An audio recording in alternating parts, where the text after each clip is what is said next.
Hmm. So I'm also going to make sure that my volume, even though I know we're actually live right now, it usually comes in disrupting me because I hear myself. So I just want to put it on pause there. And good evening, everybody that is able to see this. We are now live. This is week 3 of our caregiver political education boot camp. Woo-hoo, I feel like we're rolling, right? So this is a cohort of 10 DC caregivers that are disability self-advocates and or caregiving for young people that are navigating the school system currently.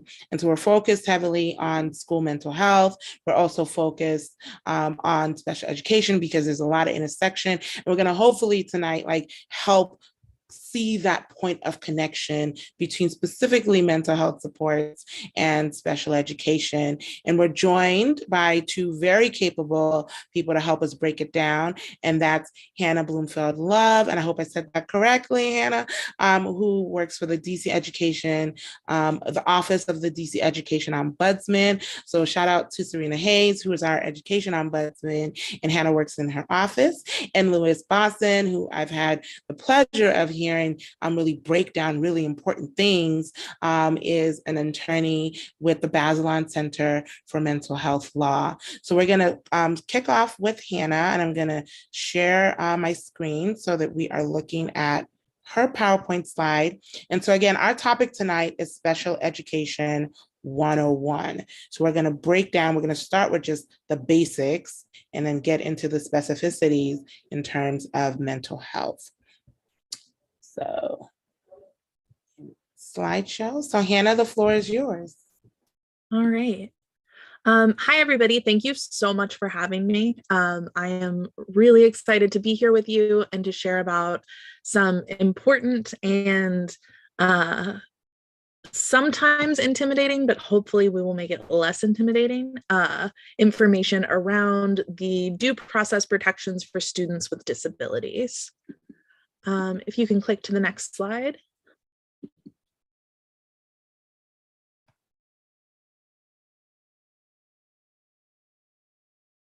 Great.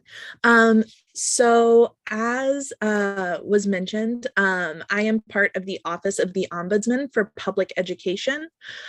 Just to set the stage, we are a confident, neutral, informal, and independent conflict resolution resource for families. That means that we exist outside and independent of other agencies in the city, but we are here to share accurate and neutral information and to help support in conflict resolution when it comes to public education in the district.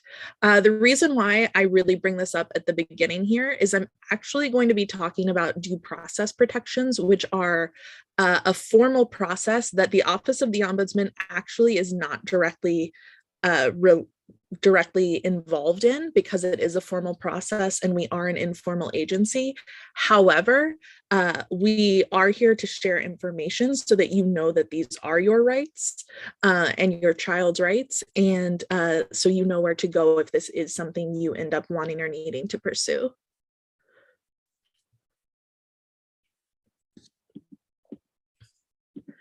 So due process at a glance. Due process at its base is a formal way to resolve disputes with your school about your child's education. Specifically, this applies to special education students and applies to their ability to receive a free and appropriate public education, which we'll get into a bit later. Special education students, for these purposes, are defined under IDEA, the Individuals with Disabilities Education Act. And those are students who you will typically think of as having an IEP. Every student with a disability does not necessarily qualify for special education, but this is the set of supports that is here for those students who do qualify. And of course, there are other supports in place for other kinds of disputes or other kinds of students.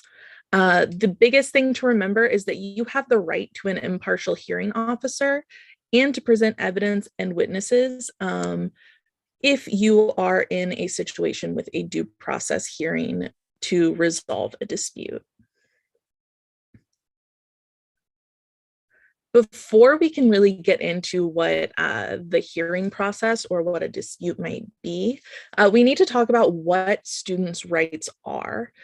So as I mentioned, the Individuals with Disabilities Education Act is the federal legislation that really arches over all of what we think of as special education. The biggest tenet of IDEA is a free and appropriate public education, which can also be called FAPE. FAPE includes all of the things that you see here on this screen for our qualifying students with disabilities. So that includes appropriate evaluations, that IEP, which is probably what most folks are most familiar with, effectively involving parents and students in decision-making, providing the least restrictive environment, which means that students are as close to the mainstream classroom as is effective for them. That means that students aren't removed from a class just because they have a disability, but that they are getting as close to the general education curriculum as is appropriate. And then, of course, the last piece is that if these other pieces aren't happening, or if there is an issue or dispute around them, then you do have the right to procedural due process in resolving those disputes. FAPE is really important here because in order to file those due process disputes, that complaint needs to be around your child receiving that free and appropriate public education. A due process complaint isn't necessarily going to be around a technicality, something around prior notice or things like that, but it's going to be around something that got in the way of your child getting the education they deserve. Whether that means that they were not getting the services they needed to get, or perhaps you or your high school age child were not involved in decision making around things, or maybe their environment wasn't least restrictive. Those are the kinds of things that we'll be talking about. So within DC, if you unfortunately find yourself in a position where you feel like your child's free and appropriate public education rights are being violated, due process disputes are routed through the Office of Dispute Resolution. This is part of the Office for the State Superintendent of Education. And at the end of this presentation, I have a ton of resources I will share from their office, as well as how to file a due process complaint with them if you so choose.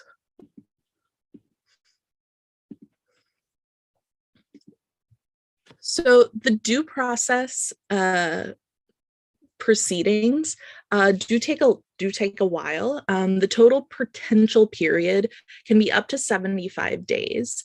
What this looks like is you will file your complaint with the Office of Dispute Resolution. And then there's a 30-day what's called a resolution period. During that time, ideally, everyone wants to solve this issue before it has to get into a hearing or more complicated proceedings.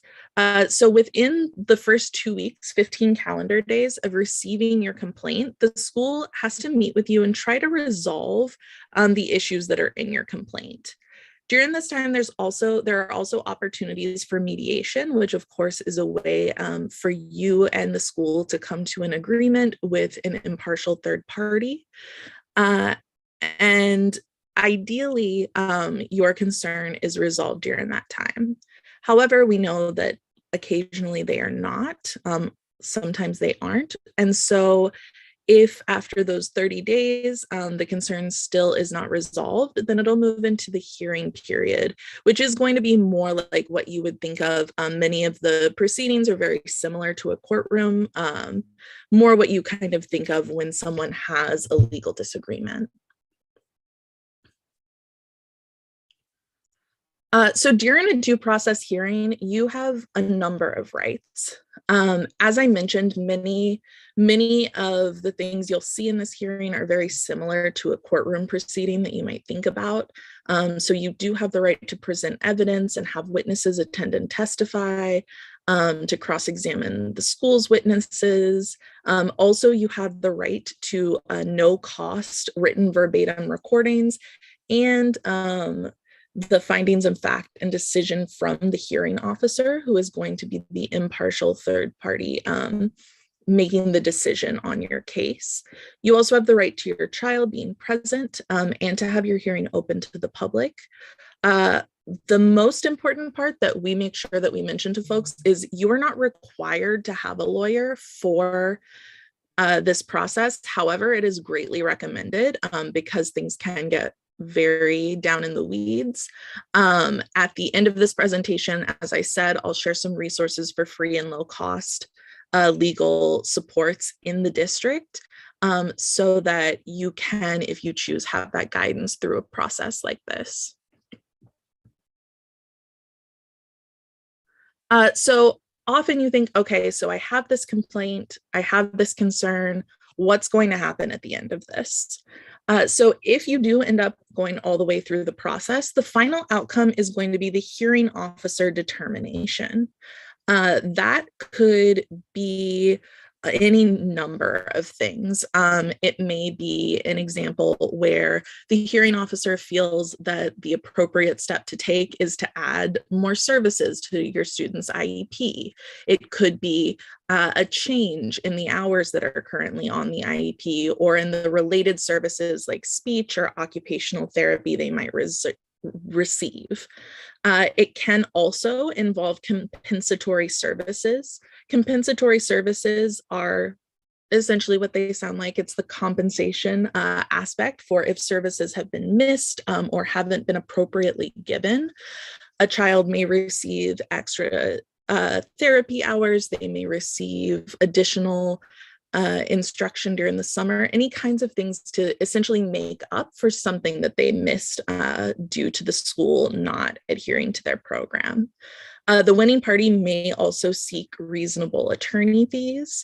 And most importantly, you have the right to appeal the decision if it is something that you do not think is fair.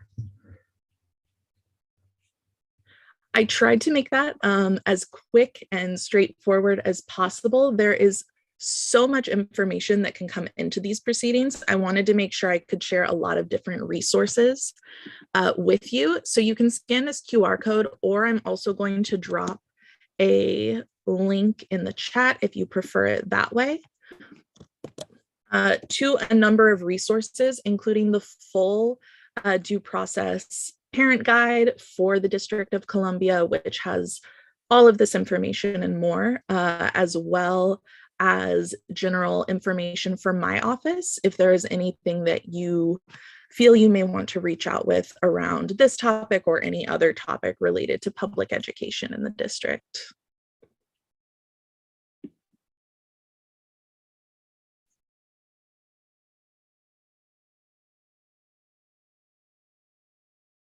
You're still muted.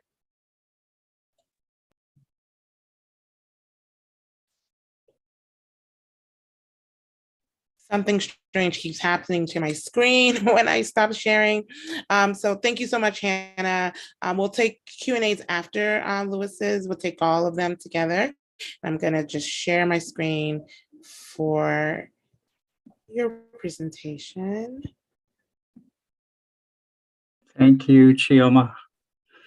Hi, everybody. My name is Lewis Bossin. I'm an attorney at the Bazelon Center for Mental Health Law. Just FYI, I'm a kind of a dorky looking, white looking guy, bald, glasses, white beard, flannel shirt, in an office. And it's nighttime outside the office. Thank you so much for having me this evening. I wanted to talk a little bit about how to help. Let me back up. My goal is to, I know you all are already have to be super duper advocates for the children for whom you are caregivers, and you may be parents or guardians. And I have a lot of information on slides because I know that you'll get the slides, and I want you to have the information. I have more information than I have time to talk, so we may go pretty fast.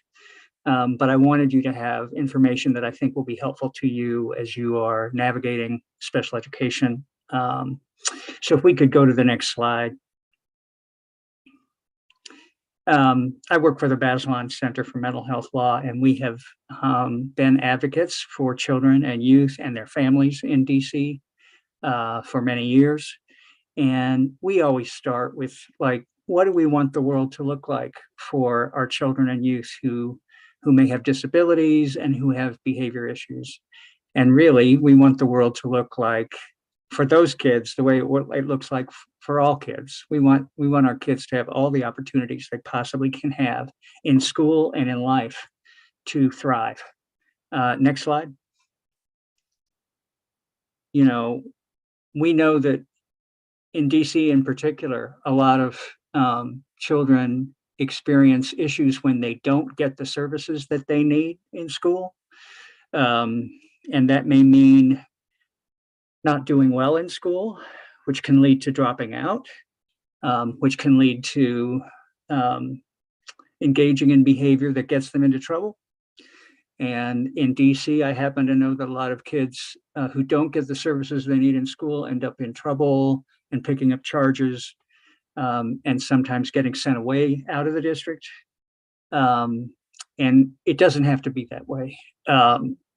We know that even our children and youth who have significant kind of behavioral health issues, behavior support needs, can live in their own homes, can be in their own schools, can be in school with all the other kids, can engage in all the other community activities that all other kids engage in. It's just a matter of putting together the right package of supports for each child. Next slide. And as I said, unfortunately, too often we see kids separated, put into special classes or special schools, or suspended, drop out, etc. Next slide. So how can we get our schools to step up? Next slide. Special education and being an advocate for our children in special education. Special education is not a place. It's not a place where children are sent. It is a set of services that are tailored for each child's individual needs. Next slide.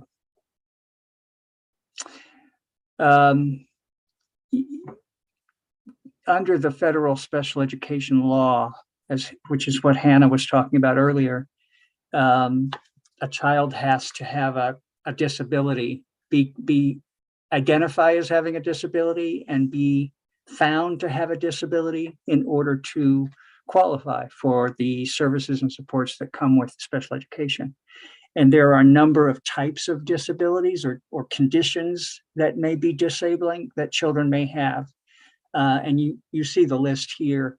Some of the ones I see most often are kids with autism, autistic kids, children who have learning disabilities, children who have ADHD, children who have intellectual disabilities, and children who have emotional disturbance. Next slide. Special education, and again, Hannah said this, includes identifying the child and evaluating them, determining whether they are eligible, and then developing an individualized education program for each child. And we'll talk just a little bit about each of these. Next slide. Once there is an issue with a child, either falling behind their classmates or engaging in behavior that is disruptive and gets in the way of their learning and maybe gets in the way of the learning of other children, that's when teachers should understand that special education may be appropriate. And that's when parents, when they hear about this, can request an eligibility evaluation. The way that starts is that a parent could contact the school, or the school should reach out to the parent and say, have you thought about this? Do you think this is something we should look at? The parent would then provide permission for the school to evaluate. It's helpful for parents to make sure that that is in writing so that there's a record of it. And then in the District of Columbia, the school has 60 days after they get the parent's permission to evaluate to complete the evaluation. Next slide. When the what would be an evaluation? What kinds of testing should the school be doing? It varies for each child, and it kind of depends on why we think that the child may have a disability and needs special education. But it could be IQ testing. It could be academic achievement testing to kind of get a baseline of where the child is. It could be doing a social work assessment that would help kind of identify where is this kid coming from? What has been this child's background? It could be related services, like we know that the child is having some issues with speech and other issues, or having some issues with performing activities of like self-care or daily life. So there are different kinds of evaluations that could be done. Next slide. Then after the school completes all the evaluations that the school and the parent think that should be done, the school should hold a meeting to discuss the results of the evaluations. The evaluator should discuss whether the child has a disability, whether the child needs special education, and each of these evaluations should recommend whether or not that there should be services, and if so, what kinds of services. I've seen a lot of evaluations that don't recommend what should happen, and that's not very useful to the people who have to make a decision about what to do to help the child. If the child is found eligible for special education, then there needs to be a team that comes together to write a program, an IEP for the child. Next slide. Who should be on that team? Well, as the parent or guardian or caregiver for that child, it is that the team should be wrapped around you. I think the parent and the child should be at the center of the team. Because, caregivers, parents, and guardians are the ones who probably know their children the best. But there are other people who could be on the team. It could be the teachers, child's teachers, either a special education teacher, a general education teacher, a principal or an assistant principal, school psychologist, social worker. Other people from the school who have expertise can also be on the team and be helpful. Next slide. So the IEP is the plan that the team decides that the school will implement to help the child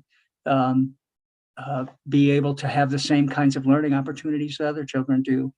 It's based on each child's individual strengths and needs. It must be written within 30 days of finding eligibility. And once a child is eligible, that plan needs to be revisited at least once every year. It could be more than once a year if the plan isn't working, but at least once a year to make sure that it's still the team's best thinking about how to support the child. Next slide. And then again, who's on the team? The parent, the child. It could be sooner, but at least by the time that they are 16, they should have the option of being on the team. Teachers, administrator. And actually, parents and caregivers can invite other people who know the child, other family members, other people who have worked with the child in other settings. It should be, a way in which the parent can be supported by other people who know the child. Next slide. What should be in the IEP? Here's what the law says, and I warned you there's a lot of law on some of these slides. Present levels of performance. What's the baseline? How is the child doing now? Goals and objectives. What do we want the child to be able to do in the year that this plan will be in place? What services or accommodations does the child need in order to reach their goals? How much of those services, and when will they be delivered, and where will they be delivered? And then a placement. Where will the child be so that the child can get the services that are in the plan and that they will be most effective. Next slide. Least restrictive environment. Hannah mentioned this, and it's a super important concept. I won't belabor it, but all children with disabilities have the right to be in the least restrictive environment. And for most children, that should be full-time general education classroom in the neighborhood school or school of choice.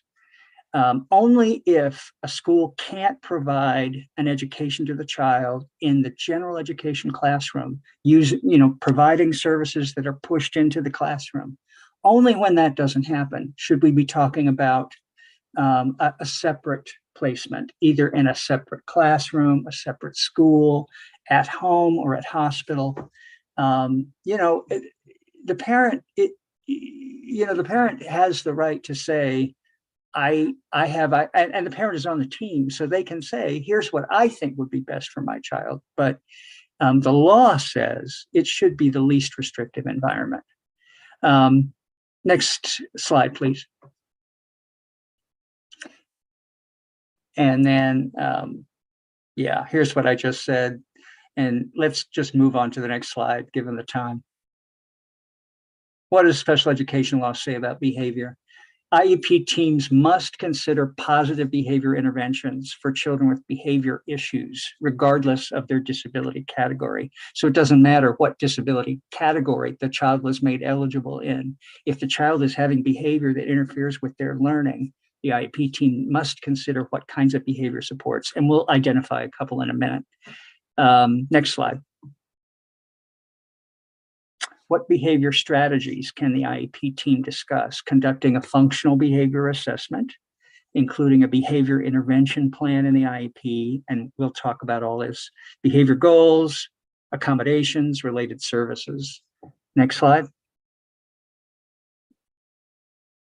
I just wanted to make sure that I included this tonight because I find that a lot of schools don't get to this step in a very rigorous way.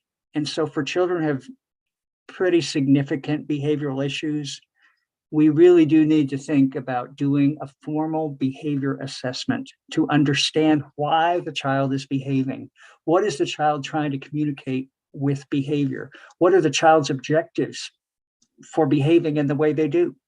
And to understand that, you really do need to look to observe the child and take a look at what's happening when, look at the behavior that we're concerned about, understand what's happening in the classroom when that behavior takes place, trying to figure out what that behavior may mean or what kinds of goals that the child may have for acting in that way.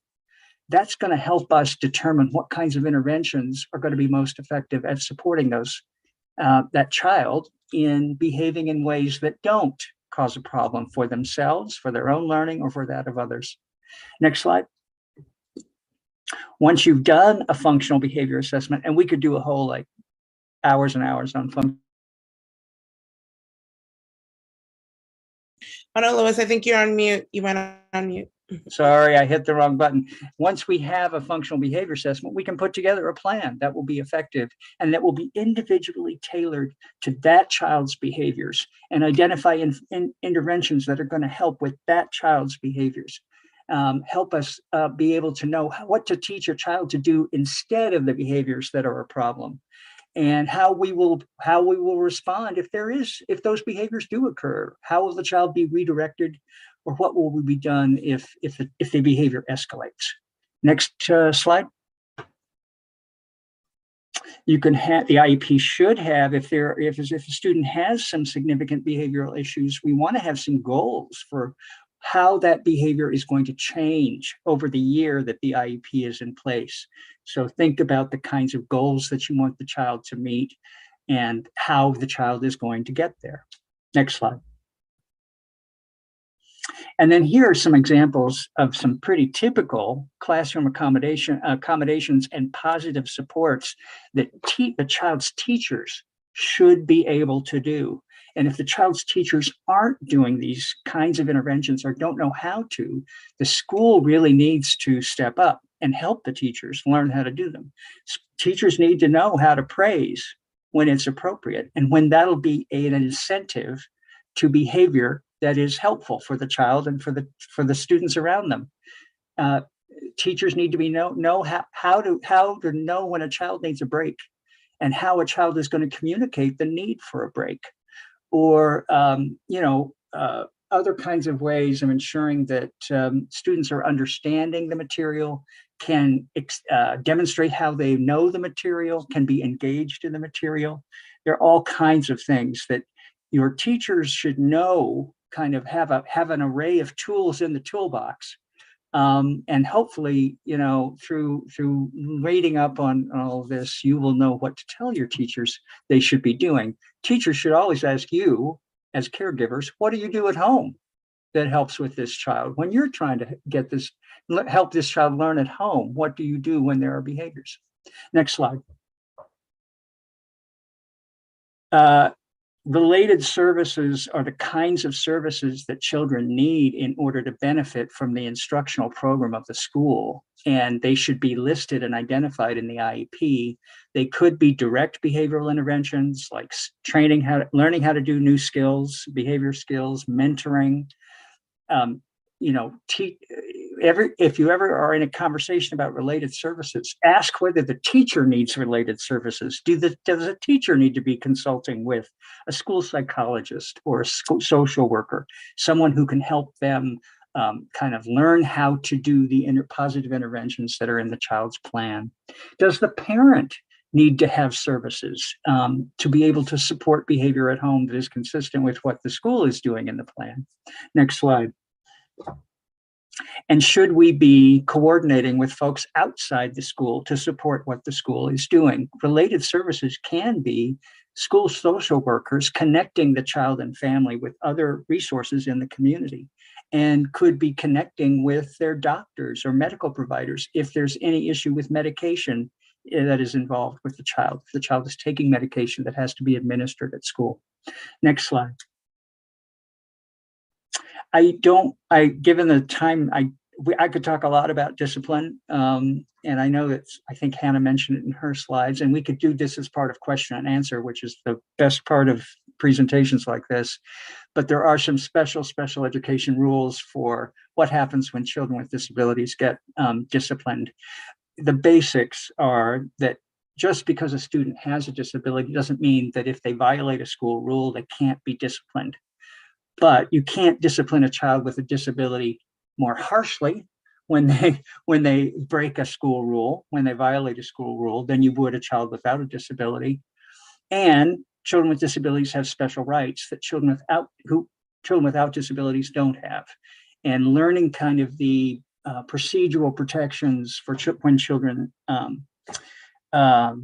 have issues with violating school rules and are disciplined for them, then that's really helpful. Let me go to the next slide really quickly, just so we can lay out this thing that comes up all the time for children who have behaviors that cause them to behaviors that disrupt or that people think disrupt the classroom. The rule under the IDEA is that the school can still suspend the child, take them out of the classroom, send them home for up to 10 days. And they can just continue to do that. It could be a long 10-day suspension or more, or it could be 10 one-day suspensions. But under the IDEA, schools can do that. But if they want to go more than 10 days, say on the 11th day in the school year, that's when the rule about having something called a manifestation determination kicks in. That's when the school has to have a meeting, because we don't want schools, and actually they should do it far before 10 days ever happens. But the law is that on the 11th day, before the 11th day, the school has to hold a meeting with the parent, with folks from the school, determine whether or not the behavior for which the student is being suspended is related to their disability or related to the school's failure to implement their plan. And if either of those things is the case, then the school cannot continue to discipline the child, can't continue to suspend the child for that behavior. Instead, they have to hold a meeting and do a functional behavior assessment and a behavior intervention plan. If the student already has one, then they need to revise it because obviously it's not working. So that's what has to happen. When we are advocating with schools, and we do that across the country, we say 10 days is too much. You should, if you're starting to suspend a pattern of suspending a child that long, then you should be looking at what's going on and trying to figure out whether we can support that behavior, the child, in improving their behavior positively versus continuing to suspend them. But the law is 10 days, and then you have to hold the behavior, the manifestation determination. If you would just flip through the rest of the slides to the very end. Questions, I know we're at the questions, but I wanted you to see my contact information, and it'll be in the slide, and you're welcome to email's probably best. Email me if you have questions after this. And then next slide, I wanted to make sure you had resources for other advocates here in DC. Advocates for Justice in Education have folks on who will talk with you, talk through your questions about how to help your child and advocate for your child in school. The Children's Law Center, which does a lot of legal advocacy in this area. Hannah described the due process, and the Children's Law Center is very active at helping families in that process. And then if you happen to be in Maryland, the Maryland Coalition for Inclusive Education. That's all I had, and I'm sorry to go through it so fast. We could go for a lot longer, but I'll turn it back over to Chioma.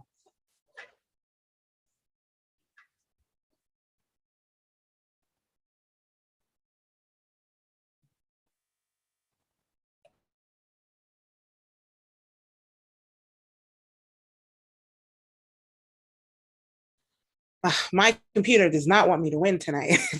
Too many windows open, I think, on the desktop. Thank you so much for that, Lewis. That was a lot, and I have so many questions, but of course, I know that our cohort members have been busy in the chat. I just want to give space for people to want to vocalize. If anyone wants to open up with the questions, I will just step back and maybe step up after. I really want to know about the MJ case, what's happening with that. But any questions?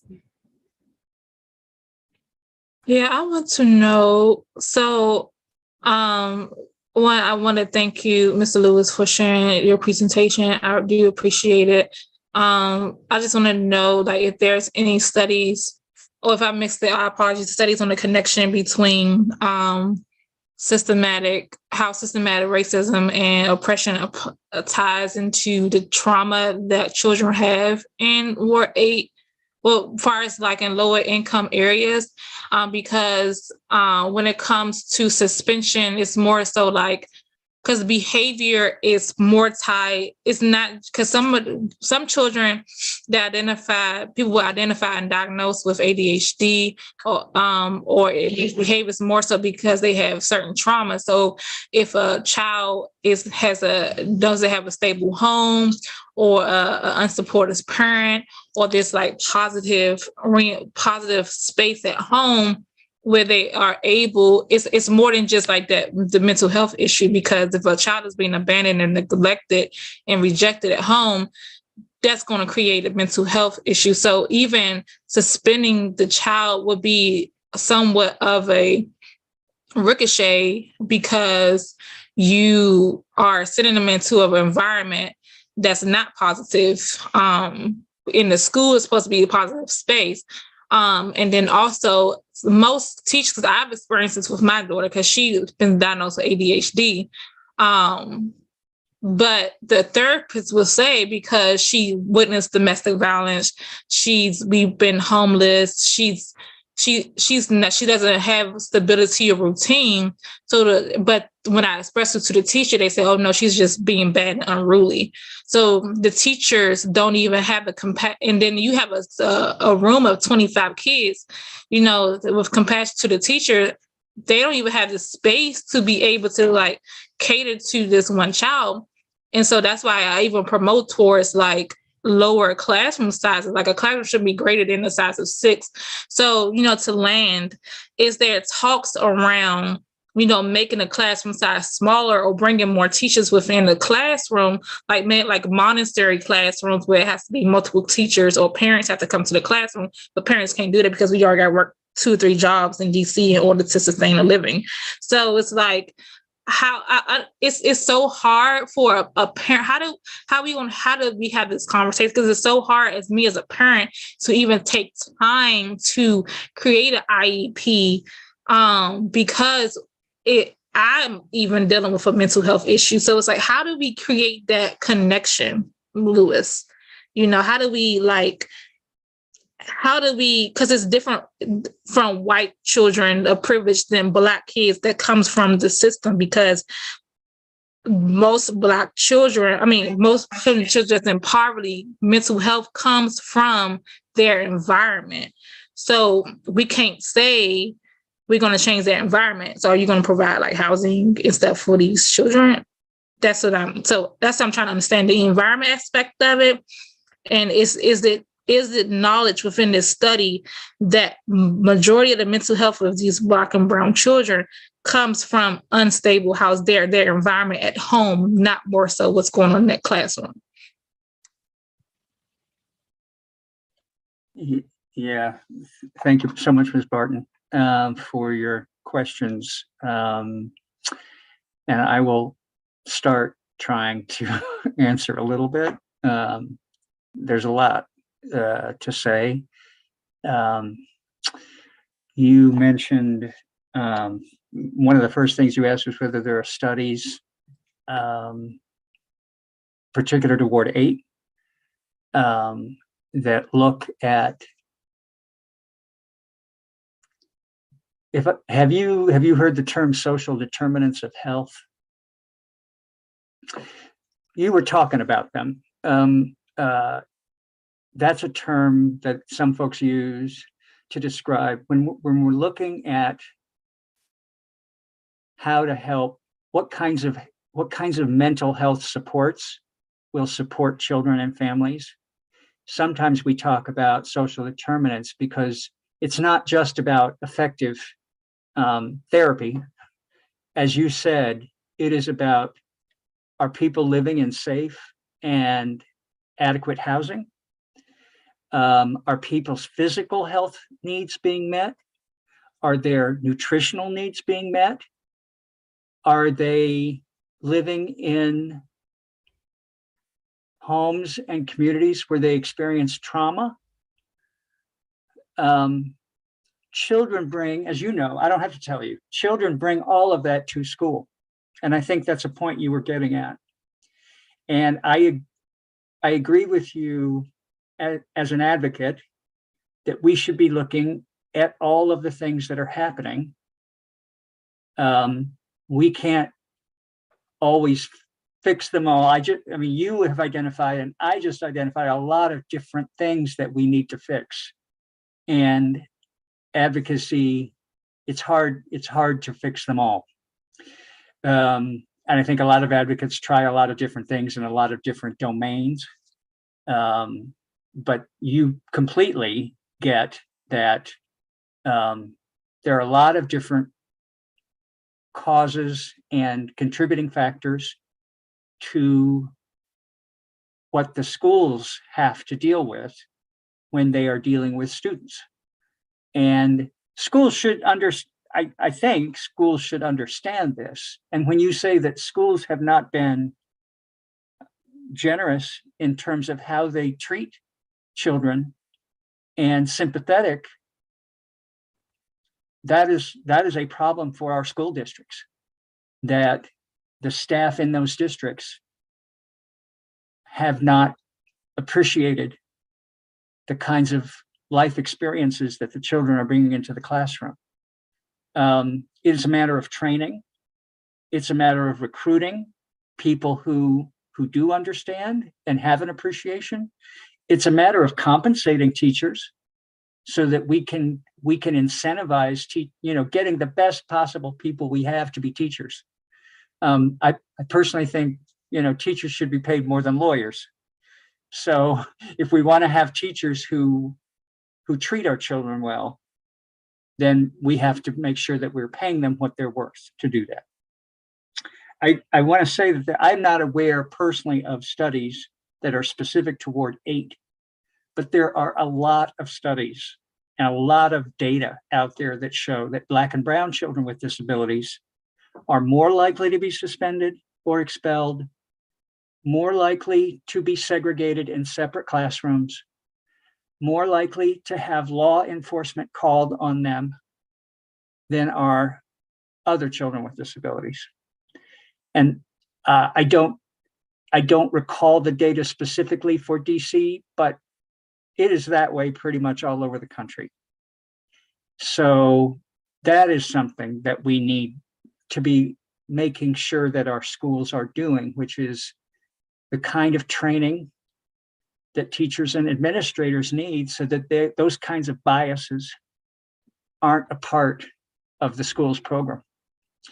And that's a big problem to solve because everybody has biases, but that's one thing that we need to work on. I just want to, I know I don't mean to take up all the time, but I will say two things. One is that a lot of families that I have worked with tell me they want the smaller class sizes because they think that's going to benefit their children. I always worry that having children all by themselves, children with disabilities, only with other children with disabilities, may not always be the best thing, especially for kids who have behavioral issues.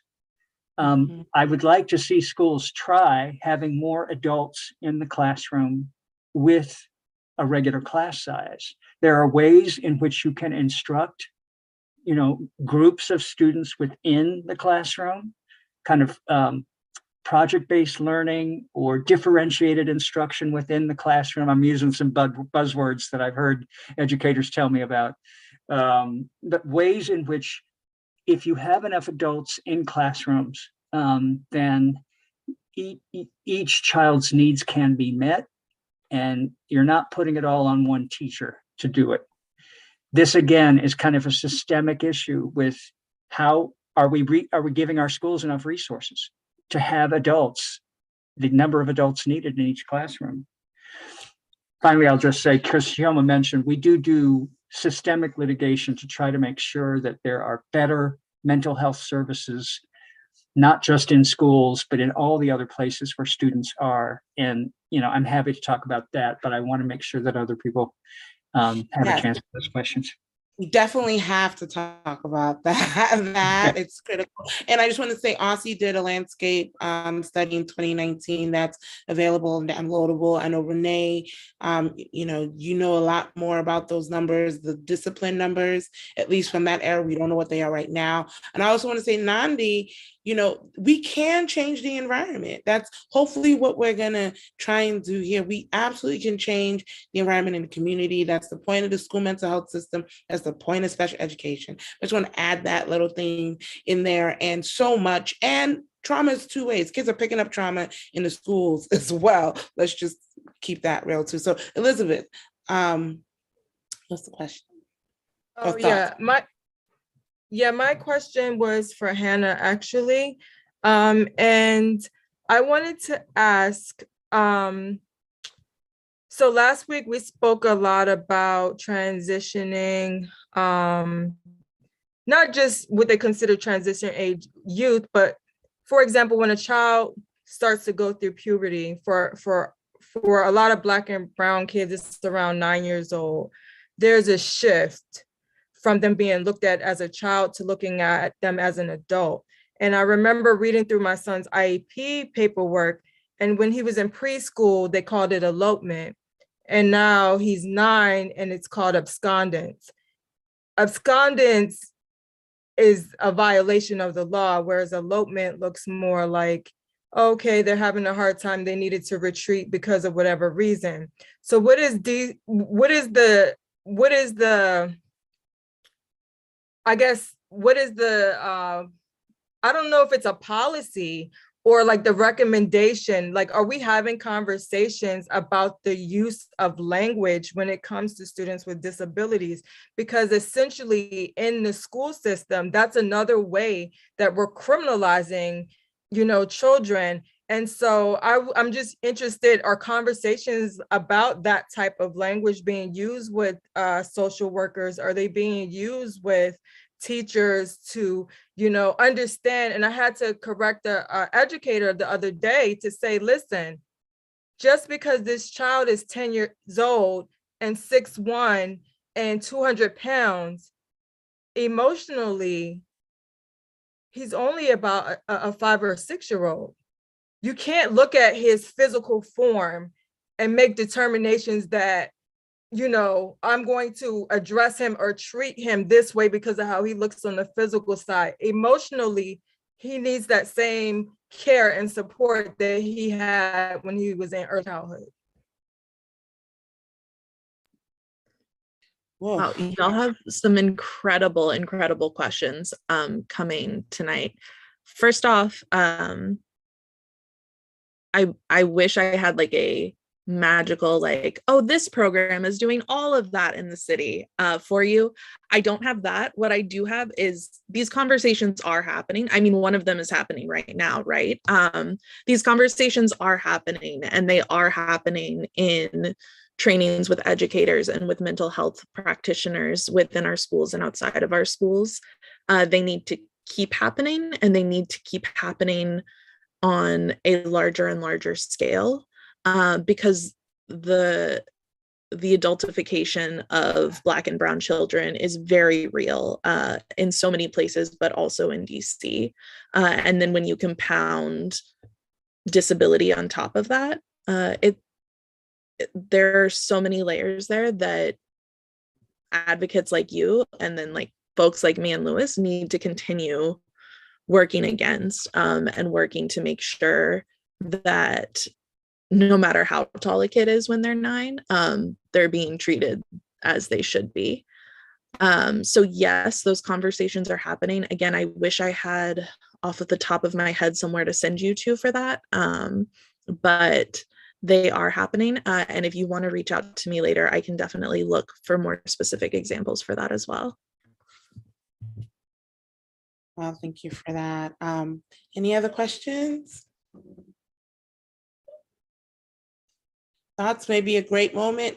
Lewis, this is the moment. I'm so curious. Where are we with MJ case? Can you break down what the MJ case is, and just break it down for us and help us know where things are with it? Yeah, I'll try to do that really fast. Thank you, Chioma. This actually was an advocacy project that arose out of work that we were doing in the DC public schools and in the charter schools, where we saw that children didn't seem to be getting the behavior supports that they needed. We saw that through individual advocacy. We saw that there were studies done, and we just were in the schools enough to know that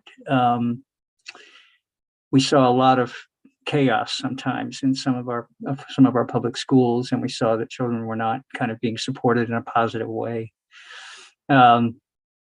So we did a lot of investigating as to causes for that, all of that happening that we saw in schools. And we think that one thing that is happening is that the District of Columbia public health system is required to ensure that children, I will just tell you, it's mostly Black and Brown children in DC who are living in poverty. The public health system has a responsibility, has a legal obligation to give them the intensive kind of community-based services that they need wrapped around them. It's a model called wraparound, so that, children and their families, if they need kind of an intensive plan, the IEP should be part of it. It's like that's what's supposed to be happening at the school, but now we're talking about everything else that's happening to the child. And it could include housing stability. Like, is that family in a stable house so that child has a place to go home that is stable? Because that's contributing to what's going on at school. So we went to the District of Columbia and said, here's our concerns, which is that your public health system isn't identifying the children who need really intensive services wrapped around them, and isn't providing them to the children who need them. And as a result, we see, I don't know if you all have heard the term school to prison pipeline, but it's happening in DC, as you know. So DC didn't really, we think, meaningfully address our concerns. And so we filed a lawsuit in federal court here in DC. We filed that case in 2018. This is a sign of how long it takes in litigation sometimes. We filed that case in 2018. It has been in the federal courts. The most recent legal activity was last year. We filed a lot of papers to the court to demonstrate that there are at least hundreds of children, probably more, who need to have services wrapped around them and aren't getting them. And the next thing, we're waiting on the court to say, yes, there is. I agree. I can see it. You've proved it. And this case can go forward as a class action. So we're waiting on the court. In the meantime, we are continuing to try to learn more and more about what's going on in DC. This is why it's so helpful for me to come and talk to you all so that you can inform me about what's going on. And again, I left my contact information. So if you ever want to get in touch, let me know. Chioma, is that helpful? Yes, absolutely. And we'll circulate it, with the cohort. So if you guys do have your mental health stories and unfortunate traumas that your family has experienced in the school, especially I believe it was if they had been psychiatrically placed, and that placement is typically out of state, right? So if a child is removed from the school, they can go to prison or juvenile justice, or they can also go to an institution, which the district doesn't accommodate for young people who have severe needs. So they got to get shipped out to places outside of the District of Columbia. It's an issue that the minute I heard about it really has kept me up at night worrying about, our babies, our children, our young people that just have not gotten what they needed. We're living it on the micro scale and the macro scale, the big and the small, the wide and the narrow. And so we're just going to keep taking this one bite at a time. I'm African. There's an African proverb that says, drop by drop, water breaks the rock. So one drop at a time, we can make impacts. So we hope that you guys join us, continue to stay with us in these 7 weeks. This is week 3. Thank you so much, Hannah. Thank you so much, Lewis. We hope to continue to build community, strengthen our individual and collective advocacy. Again, this is being put on by the DC Child Justice Coalition. We're a coalition of organizations that are concerned and committed to serving DC's children from a justice lens. And members of the coalition include Serve Your City, which is Ward 6 Mutual Aid Network, Mothers Outreach Network, which is a legal organization that is centering on child welfare system and economic development for families. And next week, our very own Melody Webb of Mothers Outreach Network, as well as LaShonda Adams, which of the UDC Law School, University of District of Columbia Law School, our own very own law school, will be talking about the child welfare system and looking at the carceral lens, looking at that through a carceral lens that Samantha helped us break down in week 1. So we'll just keep drop by drop, getting through these 7 weeks. Thank you all that are listening to this, that will listen to this. Thank you all for being here. Thank you all for our cohort that just keeps showing up. And I believe optimistically, we will change things positively for our children. Thank you and have a great evening.